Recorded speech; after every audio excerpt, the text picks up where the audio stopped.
হরে কৃষ্ণ।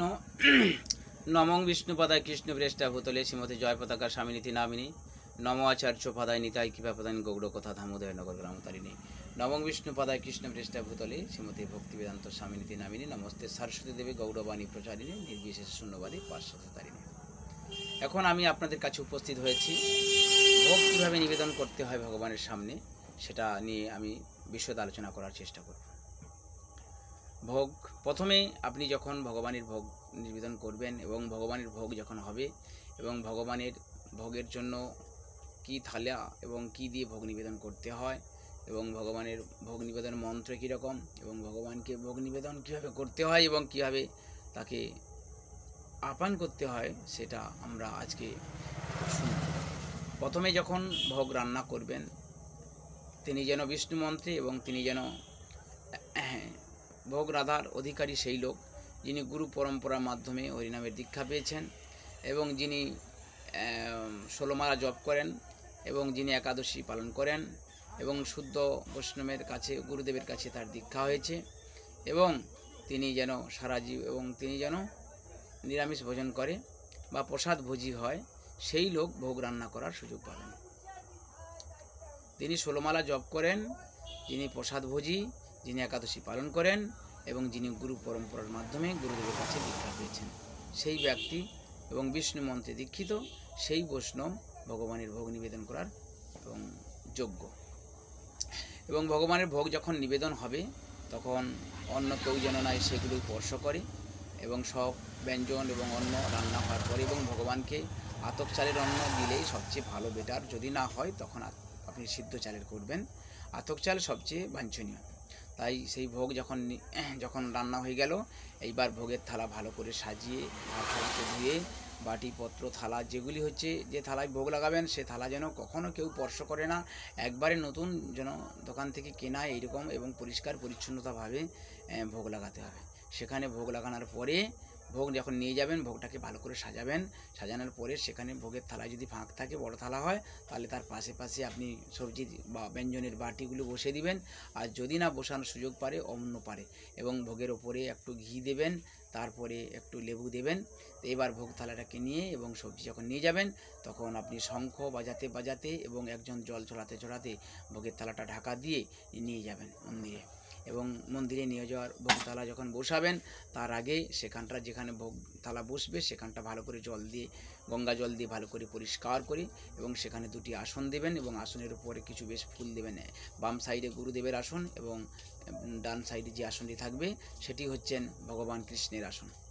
এইবার থালাটা রেখে দিয়ে এবার সেখানে থালার উপরে তারপরে ধূপ দিয়ে গুরুদেবের মাধ্যমে গুরু পরম্পরা ভগবান কৃষ্ণকে আনয়ন করবেন।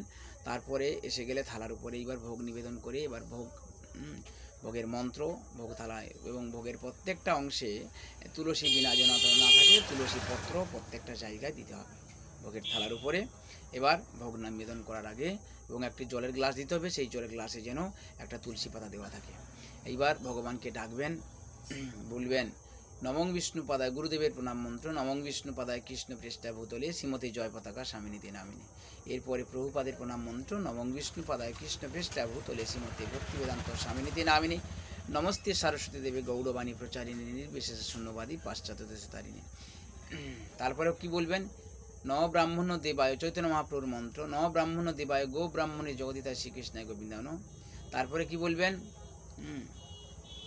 নম মহাদানী কৃষ্ণ প্রেমী কৃষ্ণ কৃষ্ণ চৈতন্য গৌরদেশ নব ব্রাহ্মণ দেবায় গো ব্রাহ্মণী জগদীশ শ্রীকৃষ্ণ গোবিন্দ।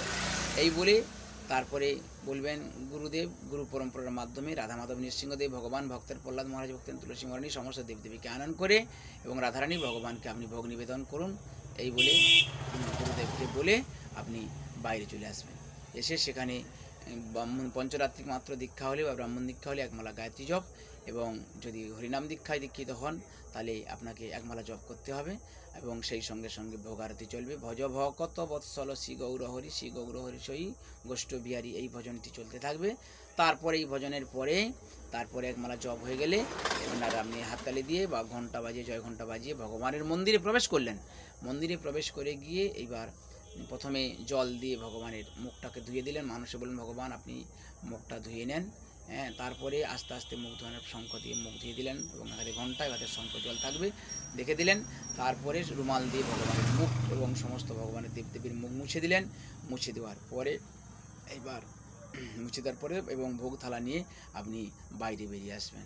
তারপরে গেট খুললে এবার যশোমতী নন্দনে এই ভজন গাইবেন।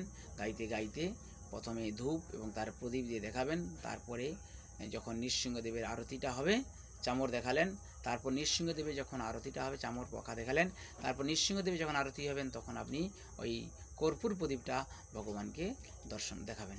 দেখানোর পরে এরপরে ভগবানের আরতি শেষ হয়ে গেলে এবার আপনারা জপ করবে। এবার সবাই কি করবেন, জয় সূচক ধ্বনি দিয়ে ভগবানকে প্রণাম করবেন। তারপরে এবং ভোগ নিবেদনের পরে এবং যে সে ব্যক্তি এই ভোগ নিবেদন করতে ভোগ পরিবেশন করতে পারে। আর এই ভোগ পরিবেশন করার জন্য যদি কোনো কারো মালা না থাকে তাকে শুদ্ধভাবে বুঝিয়ে যে আপনি মালা পরে ভগবানের ভোগ নিবেদন করুন এবং প্রসাদ দেওয়ার চেষ্টা করুন। এবং প্রসাদ শুদ্ধ, আহার শুদ্ধ, যার সত্য শুদ্ধ, যদি শাস্ত্রে বর্ণনা হয়েছে। আর প্রসাদ পাওয়ার আগে আপনাকে বলতে হবে মহাপ্রসাদে গোবিন্দে নম ব্রহ্মণী বৈষ্ণবে বলতে আপনারা প্রসাদ গ্রহণ করবেন। দেখবেন এইভাবে দেহ পবিত্র হয়। সারা জীবন যদি প্রসাদ ভোজন করে সে গোলকে যেতে পারে। এই বর্ণনাও শাস্ত্রে বর্ণনা রয়েছে। হরে কৃষ্ণ।